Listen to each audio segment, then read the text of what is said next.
Entonces, estábamos hablando sobre el trabajo de parto, lo normal. Entonces, parto es un conjunto de fenómenos fisiológicos que se producen cuando ya se produce la expulsión del producto y sus anexos. Para que se produzca el trabajo de parto, pasa por una serie de procesos fisiológicos que van a ser estimulados por la contracción uterina, por el canal del parto, por el móvil fetal, por la actividad motora. Todos esos factores influyen para que se produzca un parto normal, para que al último, después de que salga el producto, tengamos un alumbramiento. Y después del alumbramiento también debe haber buena actividad uterina para evitar el sangrado.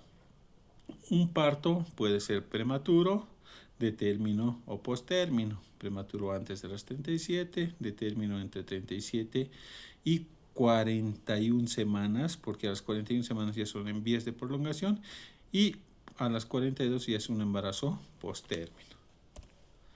Entonces, parto eutóxico es algo normal, donde se produce un parto de manera espontánea, porque inicia de forma espontánea, con un feto de término, cuyo peso es de 3.300 a 3.500 y está muy bien acomodado en cefálica.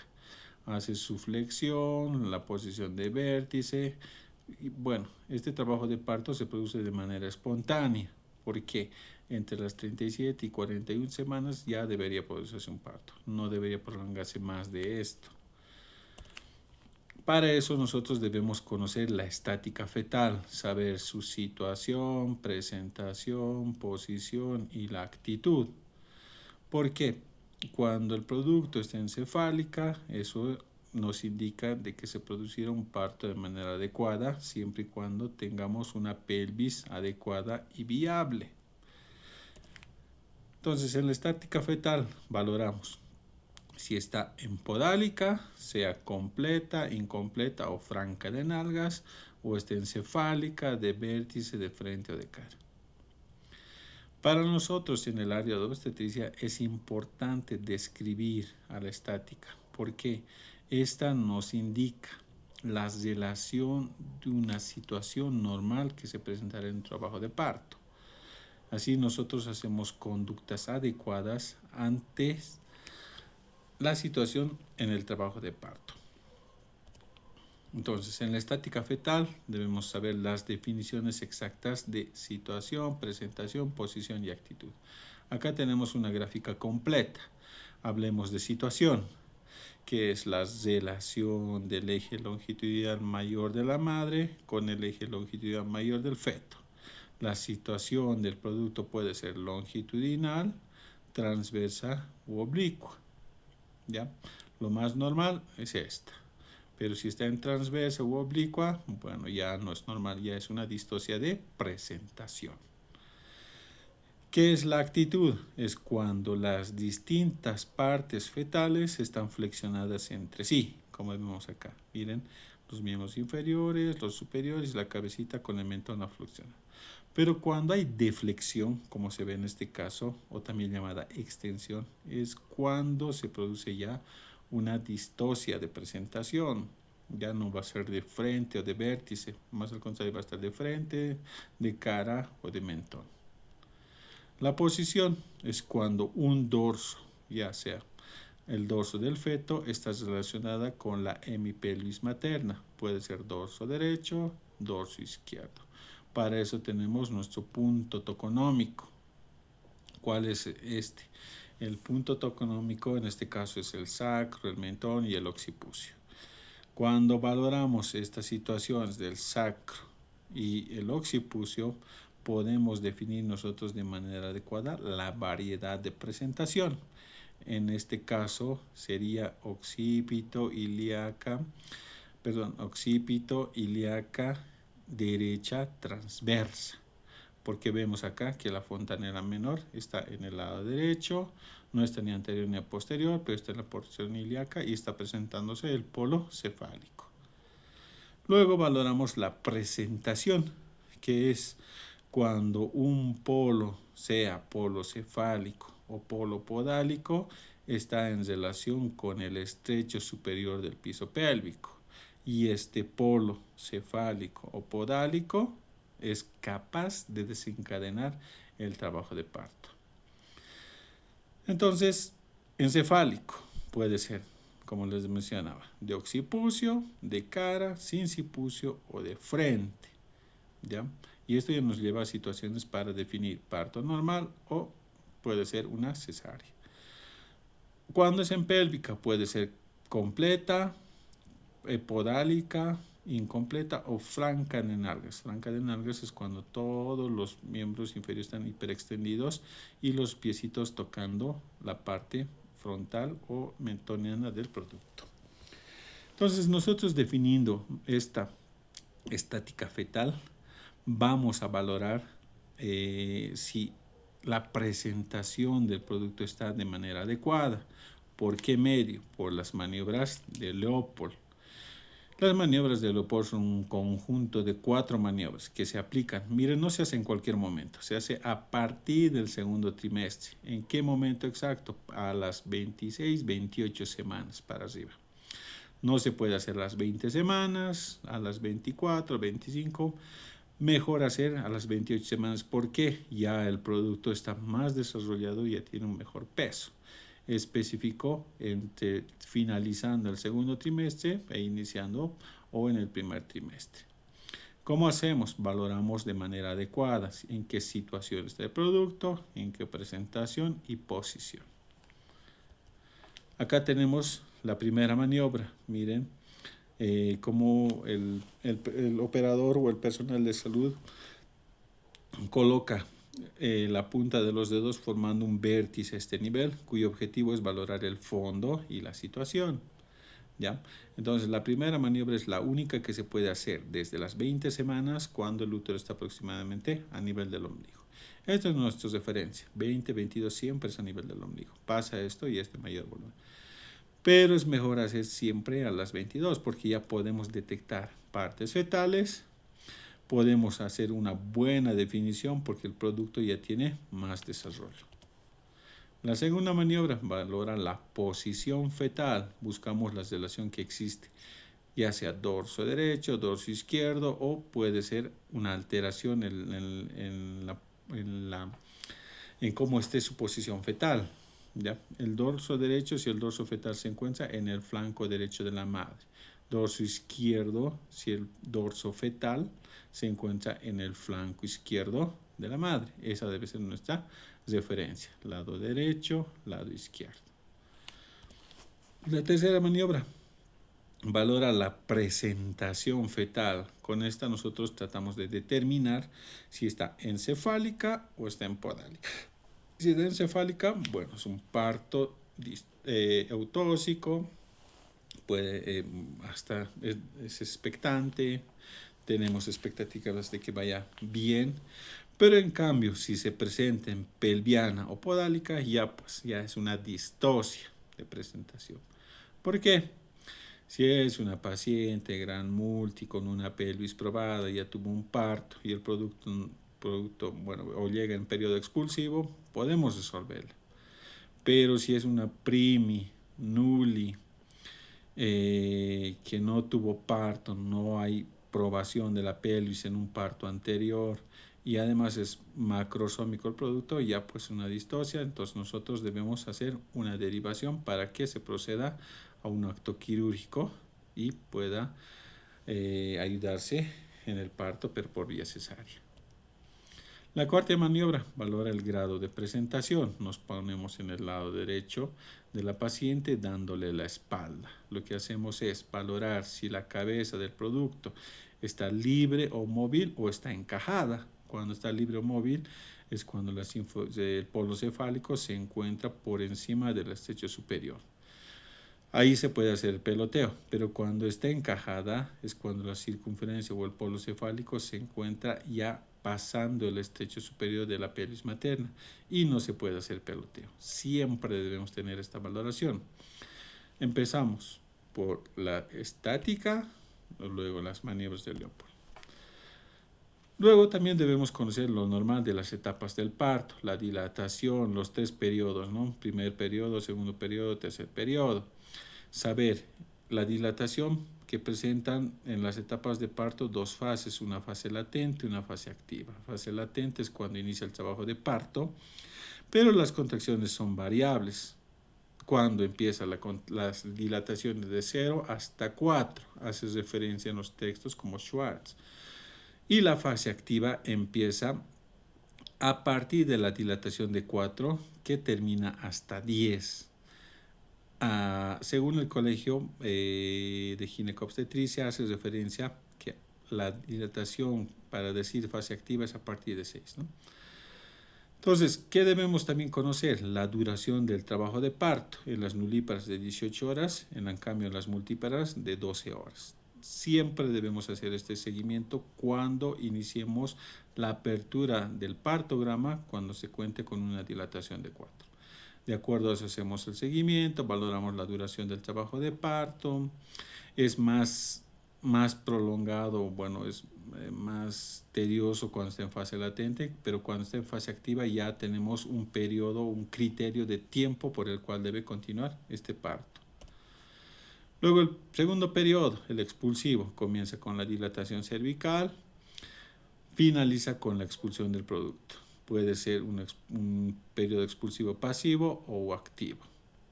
Hay diferencia de tiempos. En las nulíparas es de 2 horas, en cambio en las multíparas es de 1 hora. El alumbramiento es desde que sale el producto y empieza la expulsión de la placenta.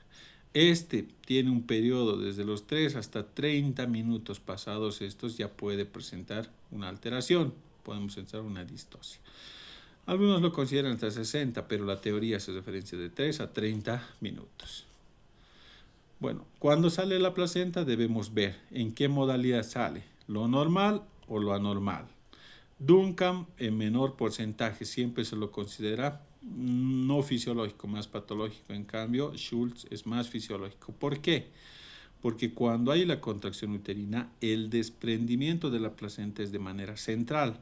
Al traccionarse de manera central, como se ve en esta gráfica, tracciona todas las membranas y no queda restos dentro de la cavidad uterina. En cambio, al ser de Duncan, vamos a ver que se desprende de una porción lateral, tracciona la porción lateral y las membranas, por ser frágiles, pueden romperse y quedarse dentro de la cavidad uterina y así causar una alteración en la contracción y puede haber sangrados. Por eso no se la considera normal como el Schultz, ¿ya? También debemos valorar los signos de descenso de la placenta, el signo de máximo ascenso de Schroeder, el signo de la pérdida hemática, el signo de Alfred, el signo de Kursner. Bueno, a ver, veamos el signo de Alfred. Prácticamente esto hace referencia al descenso de la pinza. ¿En qué consiste? Se produce el trabajo de parto, clampeamos justo a nivel del borde o el introito y vemos que la pinza está a este nivel y la placenta está aún adherida al cuerpo uterino. ¿Cuándo es positivo? Cuando vemos que la pinza desciende cierta distancia, nos indica de que la placenta se ha desprendido en su porción anterior, porción interna.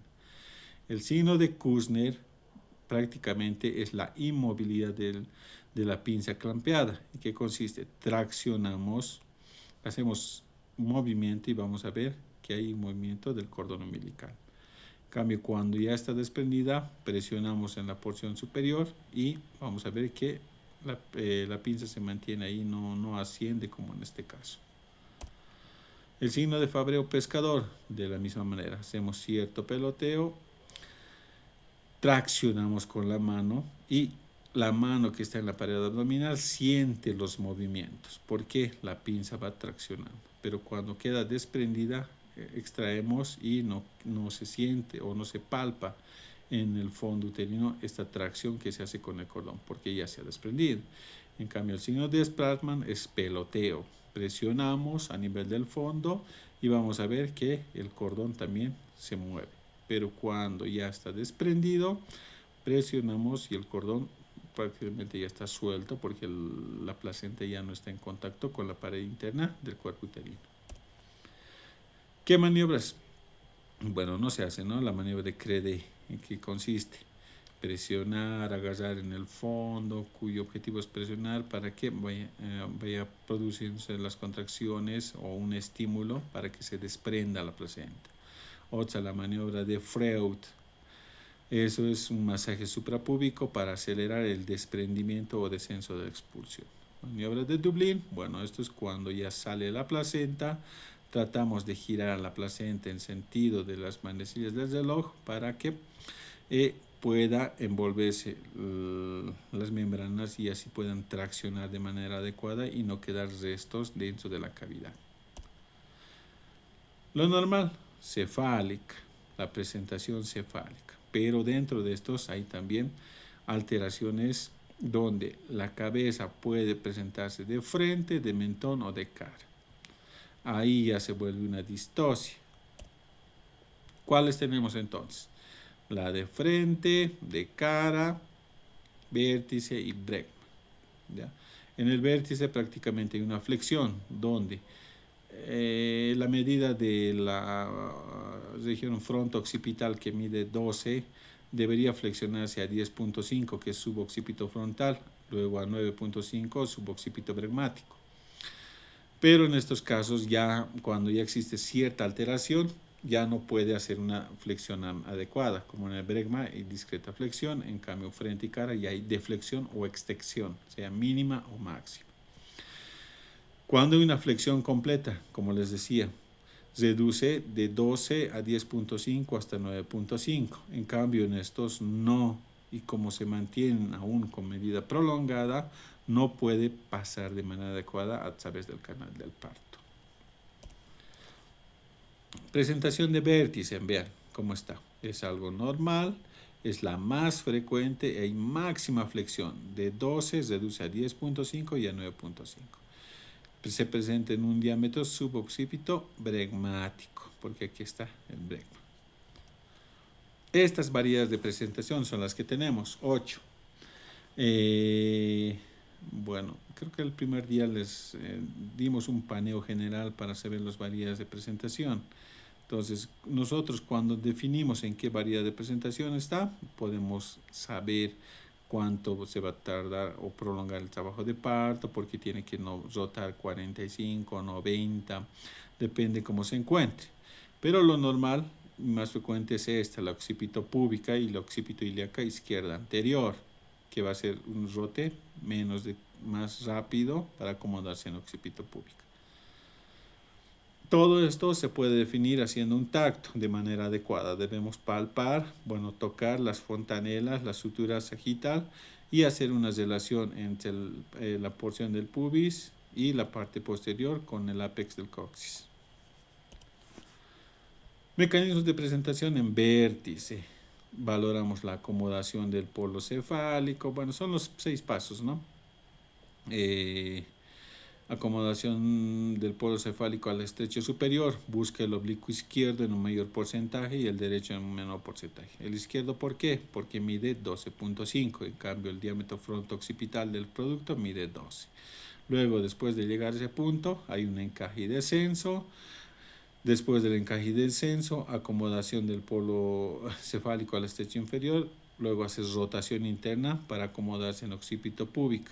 Luego el desprendimiento del polo cefálico. Por último, rotación externa o restitución. Y al final, el desprendimiento del segmento corporal o la totalidad del feto. ¿Me escuchan, estimados colegas?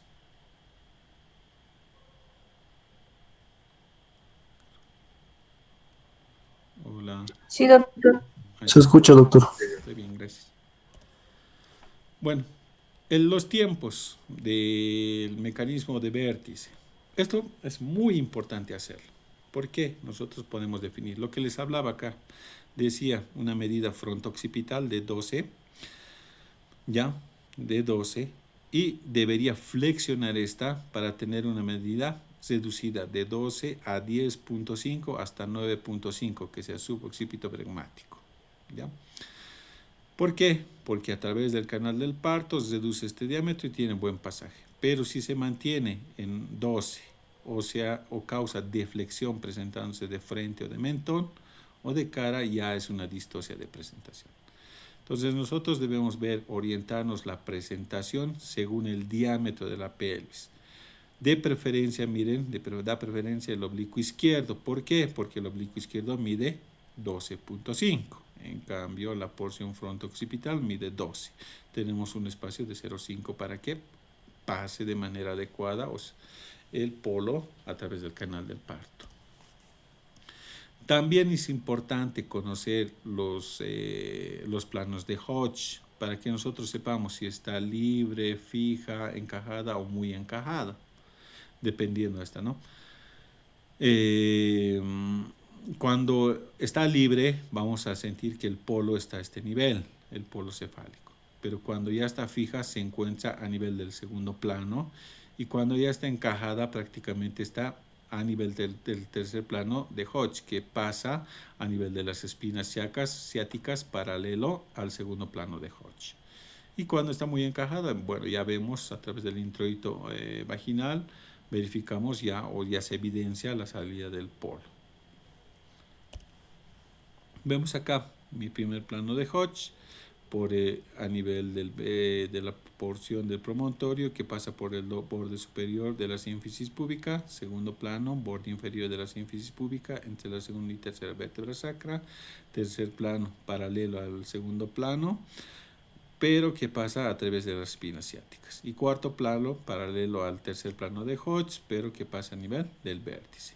Y esta porción es importante también. Veamos que en el estrecho inferior la medida del canal del parto es de 8 a 9 y cuando se produce el trabajo de parto o el polo cefálico ya está saliendo por este canal del parto, este vértice se disloca o se fractura haciendo ya una apertura de 9 hasta 11.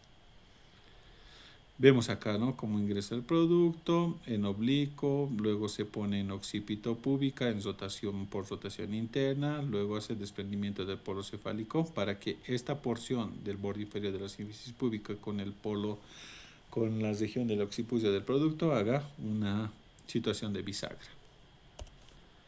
Tercer tiempo, acomodación del polo cefálico al estrecho inferior mediante la rotación interna. Veíamos que ingresaba en oblicuo, descendía y se acomoda prácticamente en occipito púbica. Vemos acá, miren la relación de la fontanela con el borde inferior de la sínfisis púbica. Lo mismo, miren cómo tiene esta relación. La ley de Schelling, que dice, el feto va a rotar 45 grados y va a colocar el occipucio directamente en relación con el pubis, sirviendo el punto de anclada para el próximo tiempo. ¿Cuál es el próximo tiempo? Desprendimiento del polo cefálico.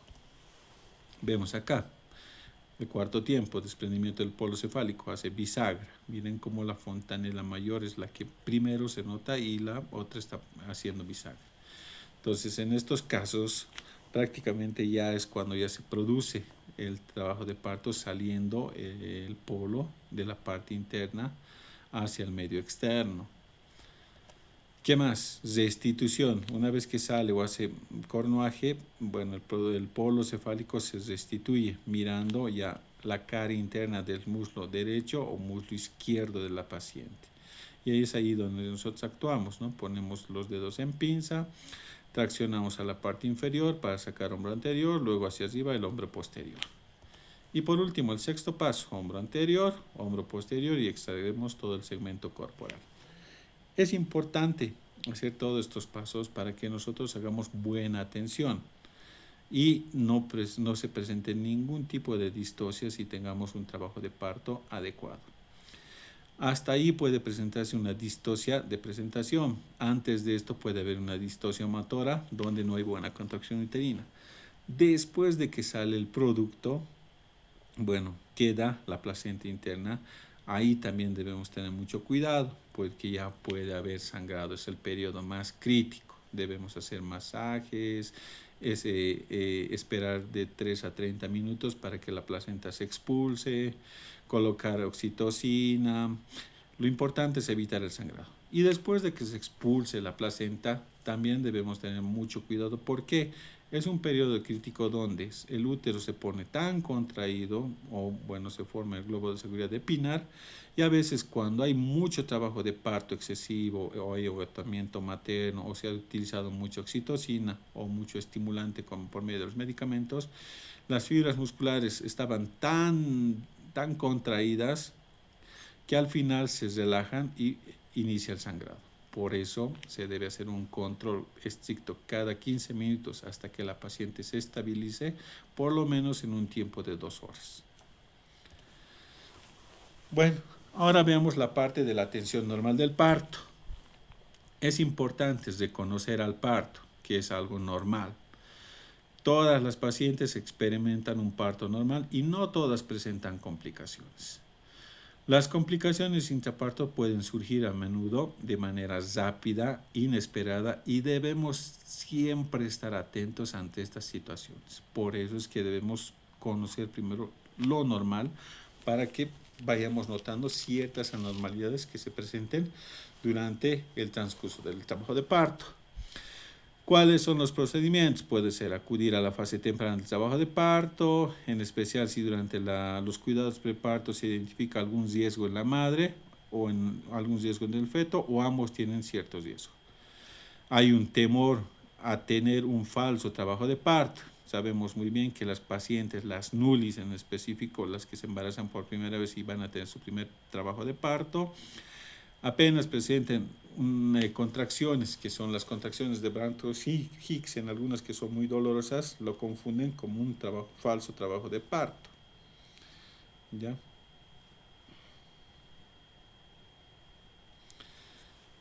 Veamos entonces.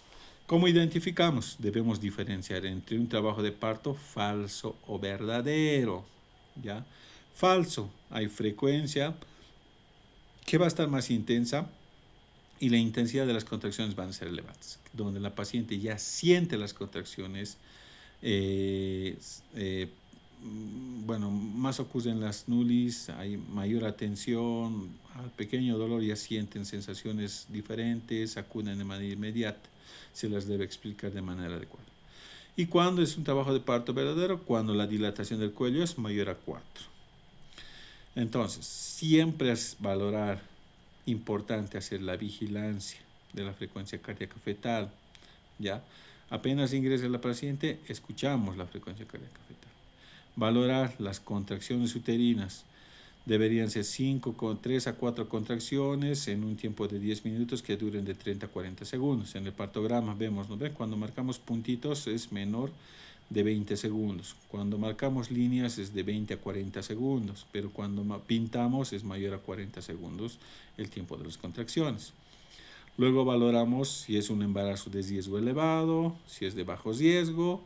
Si es de bajo riesgo, ya nosotros durante el control prenatal que estábamos haciendo ya podemos determinar, verificar si existe algún factor que pueda alterar el trabajo de parto, sea este factor materno, sea un factor del feto o sea un factor ovular. Y si es de riesgo, bueno, lo único que nos queda es derivar a una unidad de de mayor nivel, puede ser segundo o tercer nivel, para que puedan resolver de manera correcta el trabajo de parto. Valorar los signos vitales en la paciente gestante para identificar aquellos trastornos que se presentan durante la etapa de la gestación. Identificar complicaciones, puede haber isoinmunización por el grupo factor RH, eritroblastosis fetal, puede haber diabetes gestacional, hipertensión gestacional, y ¿qué más? Amenaza de partos prematuros, embarazos post-términos. Por eso nosotros ya debemos hacer un diagnóstico adecuado para identificar complicaciones. Solo estamos hablando de las partes maternas. Nos queda hablar, por ejemplo, las distocias de presentación, las distocias ovulares, donde hay placenta previa, de PPNI, basa previa, o pueden ser distocias propias de la paciente, como las partes óseas, que son en las displasias congénitas de cadera, o una DCP, donde hay una desproporción cefalopélvica, o la pelvis de la madre es adecuada, pero el producto es macrosómico. Es importante hacer una exploración vaginal, ver valorar el canal del parto, si las espinas ciáticas no son muy prominentes, no hay una prominencia retropúbica. Hacemos de manera adecuada, colocándonos los guantes, decirle a la paciente que se ponga cómoda en decúbito dorsal, con mucho cuidado de hacer el tacto y valoramos toda la porción del canal del parto. Durante el control debemos ver si la paciente es nulli, privi o multi, valorar el número de partos vaginales, ver o evidenciar si hay rotura de membranas, siempre correlacionar todos esos factores de riesgos o identificar aquellas complicaciones que se pueden presentar o se puedan presentar en el trabajo de parto. En la atención del parto normal y pélvico, ya hablamos hace un momento, ¿no?, del primer periodo, segundo periodo y tercer periodo. El primer periodo, duración, hay una fase latente. El segundo periodo es de 10, donde vamos a ver, y aquí está con 10 centímetros de dilatación. En las nullis es de 50, en las mullis de 20. Atención de la primera fase del trabajo de parto. Hacemos una vigilancia adecuada del producto por medio del monitoreo fetal. ¿Y qué valora este monitoreo fetal? Valora las contracciones uterinas, los movimientos fetales y la frecuencia cardíaca fetal. Valores normales, ya sabemos, ¿no? De 120 a 140. Los límites 160 a 110. Movimientos fetales deberían ser acordes y las contracciones, valorado en un tiempo de 10 o 20 minutos. Ahí también debemos ver si hay DIPS 1, DIPS 2, DIPS 3, variabilidades, desaceleraciones, aceleraciones o un trazo silente para que nosotros podamos identificar si existe algún riesgo en el producto. ¿Qué más valoramos? Las contracciones uterinas. Hacemos una vigilancia, ya sea cualitativa o cuantitativa. Nos ponemos al lado derecho de la paciente, ponemos la mano en toda la pared abdominal y valoramos el tiempo de las contracciones, como en qué frecuencia se presenta, la duración y la intensidad. ¿Ya? Lo normal es de 3, cuando hay un trabajo de parto ya establecido, es de 3 a 4 contracciones en un tiempo de 10 minutos que dure de 30 a 40 segundos. Luego es importante también hacer un control de los signos vitales maternos, la temperatura, la pulsación y la tensión arterial. Porque si hay alzas térmicas puede ser un factor de riesgo de infección. Pulsos acelerados o taquicardia, que la paciente esté perdiendo mucho líquido, y la tensión arterial pueden estar elevados, ya sea después de las 20 semanas. Ahora, en relación a la rotura prematura de membranas, estas sabemos que se producen antes de iniciar el trabajo de parto, y de acuerdo al tiempo en que llega la paciente debemos valorar si son prolongadas, mayores de 18 horas o están al límite de 6 horas, y de acuerdo a eso nosotros iniciamos o hacemos antibiótico-terapia. ¿Qué más? Hacemos exploraciones vaginales para determinar si existen lesiones en el introito vaginal, como los condilomas. Si hay condilomas, derivamos para hacer cesárea. Si hay cicatrices por cirugías anteriores, no va a ir bien, hacemos cesárea. ¿Ya? ¿Qué más? Vamos a ver, vigilar los cambios del cuello uterino, posición de la parte que se presenta, valorar si están con membranas rotas o están íntegras. Vemos si está el cordón fuera, que es prolapso, o está en el canal vaginal, que es prosidencia, o al hacer tacto podemos sentir el cordón entre el polo y la membrana, que se denomina procúbito. Preguntar también a la paciente si ha consumido muchos alimentos para evitar la ingestión durante la fase activa. Hay regurgitaciones, aspiraciones, ¿no? Es importante siempre preguntar si ha consumido mucho alimento o poco alimento. Ahora, si vemos situaciones en las cuales hay compromiso o hay riesgo de compromiso, ya sea por infecciones, ponemos antibiótico. O si no vemos una buena actividad uterina, tenemos que poner una solución para que por medio de esta coloquemos la oxitocina. O si vemos que está con deshidratación, administramos líquidos. Y si la paciente no ha consumido alimentos para que no entre en hipoglicemia, podemos administrar una dextrosa, ¿no?, para ayudar en el trabajo de parto. La amniotomía.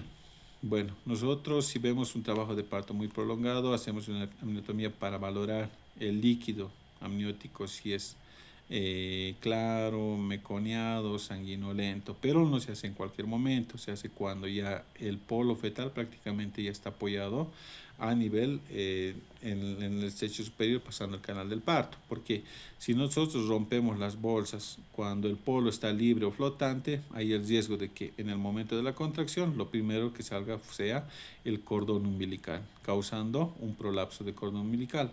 Por eso que se debe evitar en todo caso hacer la amniotomía en cualquier momento.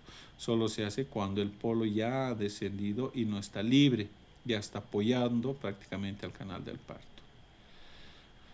Función de la vejiga, evitar la distensión. Bueno, cuando hay, a veces las pacientitas no tienen la vejiga llena, ponemos sonda o indicamos para que vaya a miccionar y eso nos ayuda a descomprimir por la tensión que presenta por la vejiga. Entonces hay buen paso para el trabajo de parto.